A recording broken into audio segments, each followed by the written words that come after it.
नमस्कार, मैं अंजना शर्मा और आप देख रहे हैं बेगूसराय न्यूज प्लेटफॉर्म। आइए शुरुआत करते हैं आज की खास खबर से।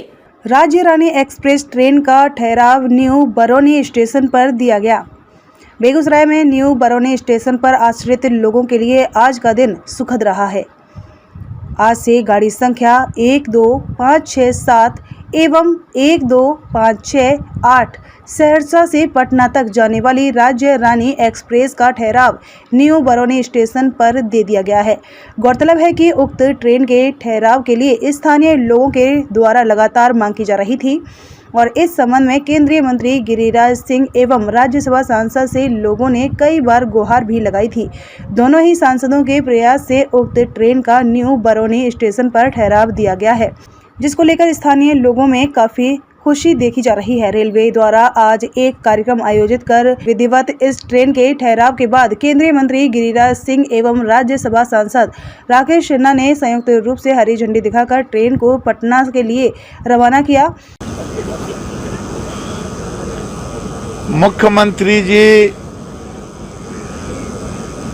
सिमरिया आने का फुर्सत नहीं है, कभी भी आ जाएंगे। 20 के बदले 21 को आ जाएंगे, 22 को आ जाएंगे, लेकिन प्रधानमंत्री का सपना जो मुंगेरी लाल का हसीन सपना देख रहे हैं, वो सपना लगता है कि बेंगलोर जाने से वो पूरा हो जाएगा। जाए बिहार जहन्नुम में। बिहार का विकास नहीं हुआ। 18 साल तो 18 महीना होने में क्या अंतर पड़ता है। तो ये बिहार के विकास के लिए नहीं अब मुख्यमंत्री हैं, ये अभी व्याकुल भारत मुख्यमंत्री हैं, मुंगेरी लाल के हसीन सपने देखने वाले मुख्यमंत्री हैं। और देश की जनता ने, आपने देखा कि लोगों ने तालियों की गड़गड़ाहट से मोदी का स्वागत किया। मोदी जी का 24 में प्रधानमंत्री का पद ही नहीं खाली। कर्नाटक में भारतीय जनता पार्टी का पराजय हुआ।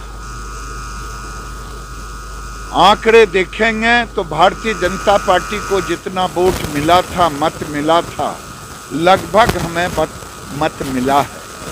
और कांग्रेस भी नहीं जीती है, न जेडीएस हारा है, न बीजेपी हारा है। जीता है कांग्रेस नहीं, जीता है रिजल्ट के बाद पाकिस्तान जिंदाबाद के नारे लगाने वाले जीते हैं। इसीलिए हम कहते हैं हम नहीं हारे हैं, हम जीते हैं। और हम वो जीता वो है जो भारत को खंडित करना चाहता है, गजवाए हिंद लाना चाहता है, इस्लामिक स्टेट बनाना चाहता है, जिसको टुकड़े टुकड़े गैंग कांग्रेस सहित चाहे बिहार की सरकार हो वो समर्थन देते हैं, क्योंकि पीएफआई भी बिहार में ही फला फूला। कार्यक्रम के बाद एक तरफ जहां गिरिराज सिंह ने बिहार के मुख्यमंत्री नीतीश कुमार पर हमला बोलते हुए कहा कि 20 मई को मुख्यमंत्री नीतीश कुमार का पूर्व निर्धारित कार्यक्रम बेगूसराय जिले के प्रसिद्ध गंगाधाम सिमरिया में था, लेकिन उन्होंने स्थानीय लोगों की समस्याओं को नज़रअंदाज करते हुए कर्नाटक जाना अधिक जरूरी समझा। बिहार के विकास से उनको कोई मतलब नहीं है, चाहे बिहार भार में ही क्यों ना चला जाए। आजकल उन पर सिर्फ भारत के प्रधानमंत्री बनने का जुनून सवार है। उन्होंने सीधे शब्दों में कहा कि नीतीश कुमार 2024 में प्रधानमंत्री बनने के हसीन सपने देख रहे हैं, जो कि मुंगेरी लाल के सपनों के बराबर है। शुरुआत है, लेकिन यह संतोष का विषय नहीं है।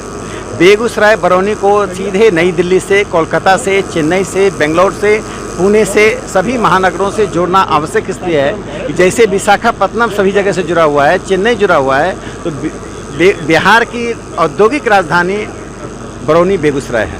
इससे उसको औद्योगिक राजधानी की तरफ इसके लिए पहल की जानी चाहिए।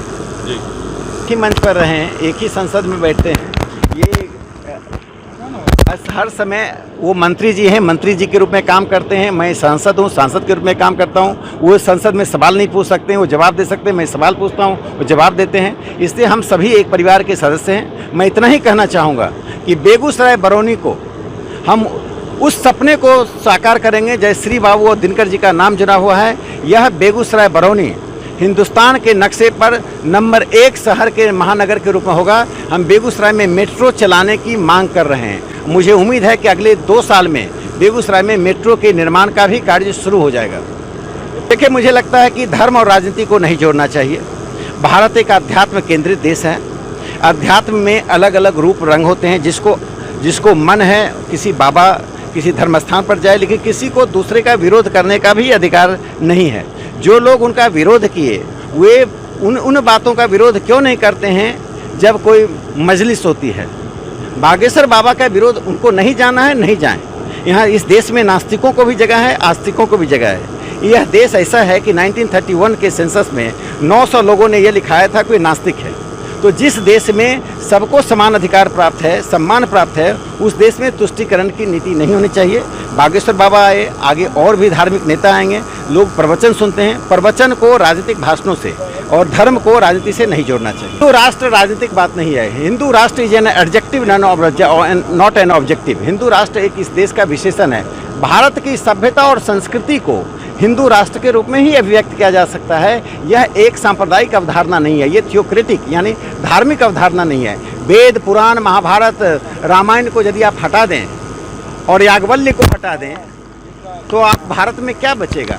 यदि आरुणि की कथा हटा दें, नचिकेता की कथा हटा दें, तो इन सब बातों को प्रतिबिंबित हिंदू राष्ट्र ही करता है। हिंदू राष्ट्र का तात्पर्य किसी भी धर्म और संप्रदाय के लोगों के साथ भेदभाव, उनके साथ दोहरा व्यवहार।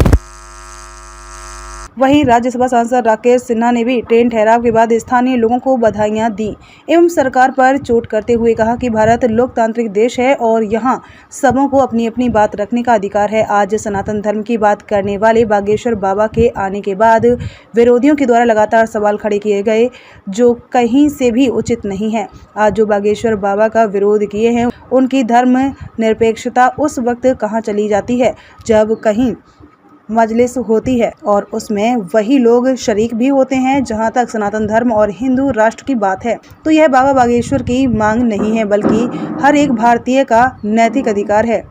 बेगूसराय न्यूज़ प्लेटफॉर्म के लिए कन्हैया पासवान की रिपोर्ट। खबरों में अब तक के लिए बस इतना ही। फिर होगी आपसे मुलाकात ऐसी एक खास खबर के साथ।